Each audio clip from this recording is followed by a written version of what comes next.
The neon sign of Leclerc buzzed, casting a jagged crimson glow across the wet pavement of the alley. Inside, the jazz was smooth, the scotch was expensive, and the tension was lethal. Renato Vance didn't belong here. As a forensic accountant whose wildest nights involved balancing spreadsheets for high-profile clients, standing in the private backroom of the city's most notorious Camorra don felt like a death sentence. "You're shaking, Mr. Vance," a voice smooth like dark velvet echoed from the shadows. Dante Alighieri, not the poet, but a man who dealt in a much more literal hell, stepped into the light.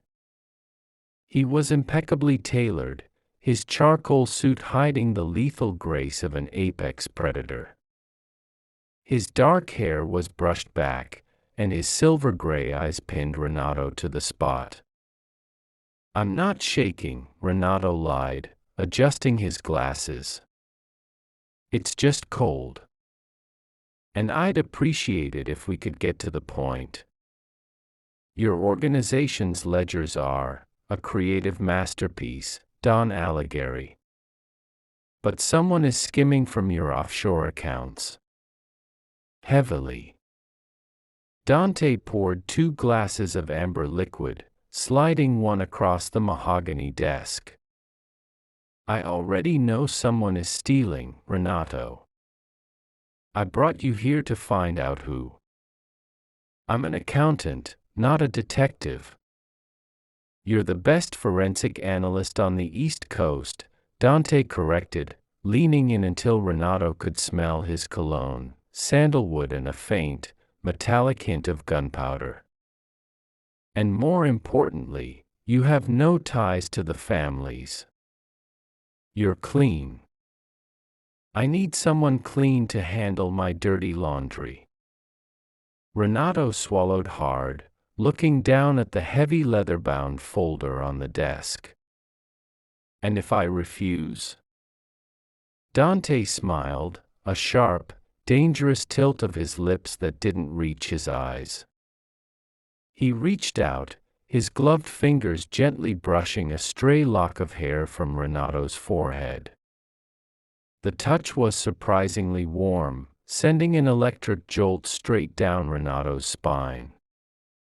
"I don't think you will. Because the person skimming.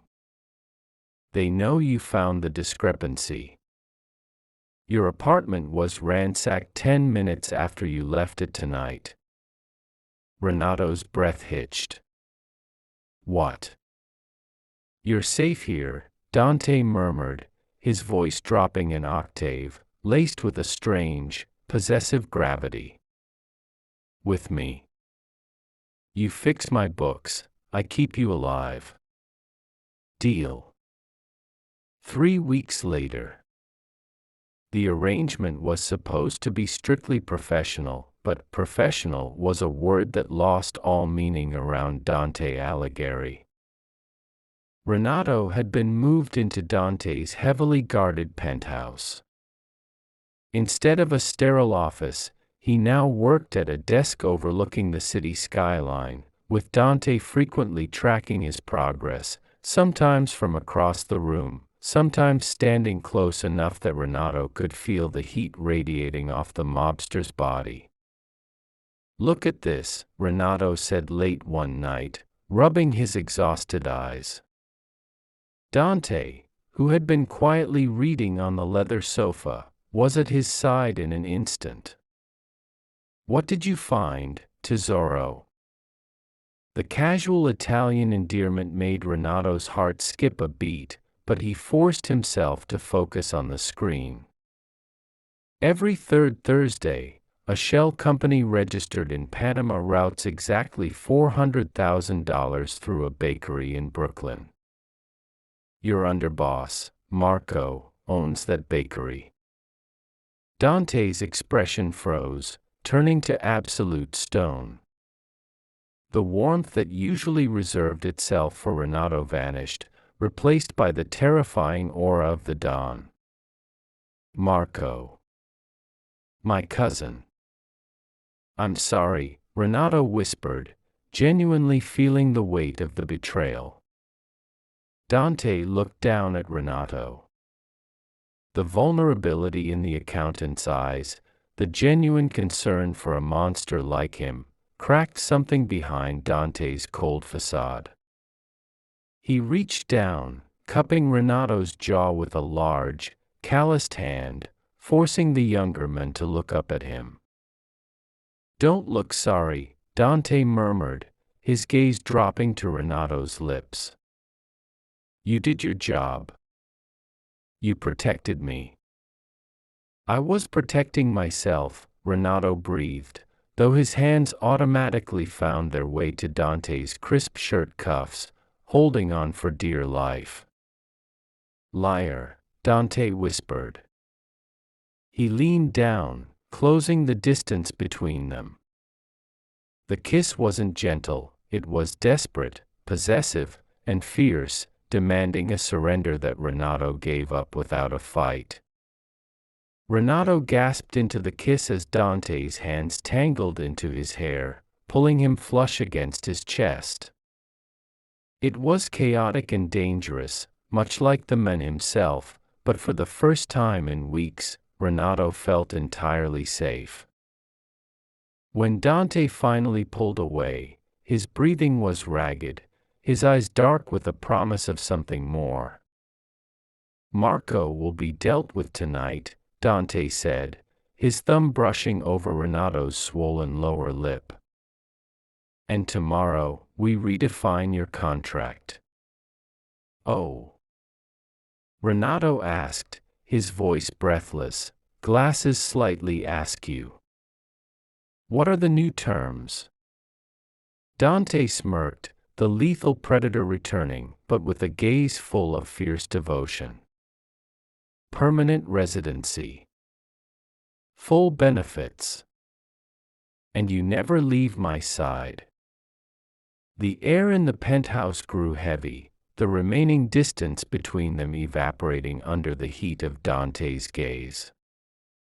Renato's heart hammered against his ribs, not with the terror that had consumed him 3 weeks ago in the backroom of L'Eclisse, but with a dizzying, reckless exhilaration. He looked at the men before him, a kingpin who held the fate of the city's underworld in his palms, yet whose hand was currently grounding Renato with a fierce, protective warmth. "Permanent residency," Renato repeated, a breathless laugh escaping his lips as he straightened his glasses with a slightly trembling hand.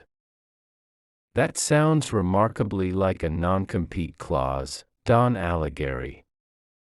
"It is," Dante murmured, his thumb trailing a slow, possessive line down the column of Renato's throat. "You are entirely overqualified to work for anyone else. From now on, your only client is me." "And the compensation?" Renato asked, emboldened by the dark fire in the mobster's silver-gray eyes. Dante leaned back just an inch, his lips twisting into a dangerous, devastating smile. He reached into his tailored jacket, pulling out a sleek, obsidian burner phone and sliding it across the mahogany desk.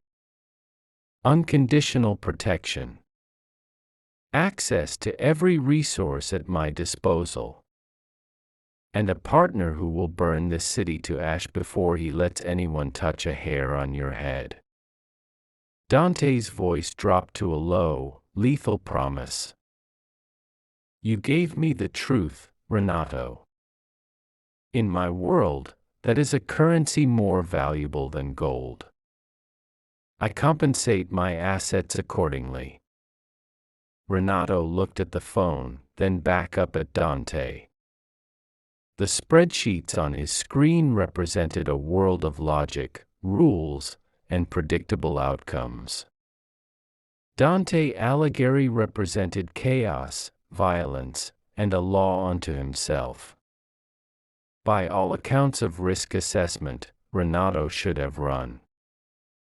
Instead, he stepped closer, closing the small gap Dante had left between them. He reached out, his fingers tracing the sharp line of Dante's jaw, feeling the tension vibrating through the older man's frame.